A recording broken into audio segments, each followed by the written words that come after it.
I thought one of the from the point of view of a case study of institutional reform, which I think this whole period was a great case study of institutional reform.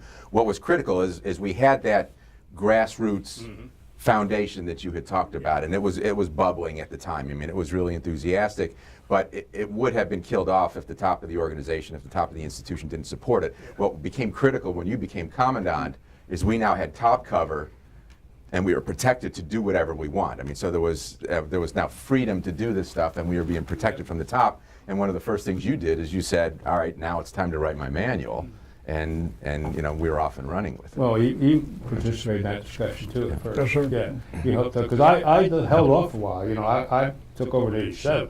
We didn't put the manual out until the spring of '89. Right. And in fact, there was a draft manual signed by the CG of Quantico, Fleet Marine Force Field Manual 2, and it largely was just a description of a Marine Air Ground Task Force. It really wasn't a manual of how to do anything. And General Gray got a copy and said, let's stop the production of that.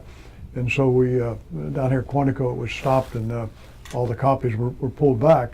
And then, of course, General Gray questioned if it's the capstone manual, why is it number 2? Why don't I have number 1? yeah, the whole idea the whole idea was, you know, to do it at the right time, and we had a lot going on in '87, '88. There were a lot of changes, all driven with a common purpose, but there was a heck of a lot going on, and a lot of it was controversial. I mean, if you just pick one, you'd say that's enough. For example, the Marine Corps University. We said, you know, I said I want a Marine Corps University, and I said it the second day I was there, the 2nd of July, 1987. 6 weeks later, they came in with one of these PO and AM plans to study it, and I said, no, I want to do it.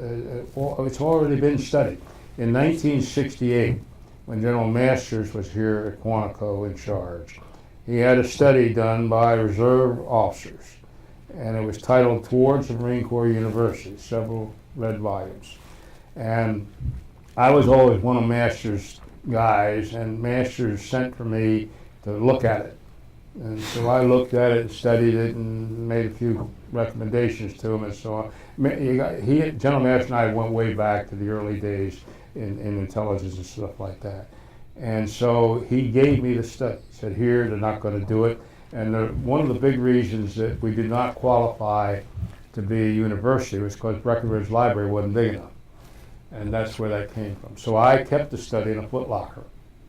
And then in 1987, I said, do it. And so they gave me this plan to study it. So I said, now do it. And I said, I want you to stand it up on 10 November.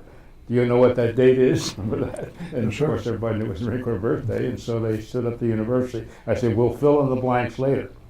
And that's when I told Shirley and the rest of them, study these different libraries and stuff like that, because we had to expand the library.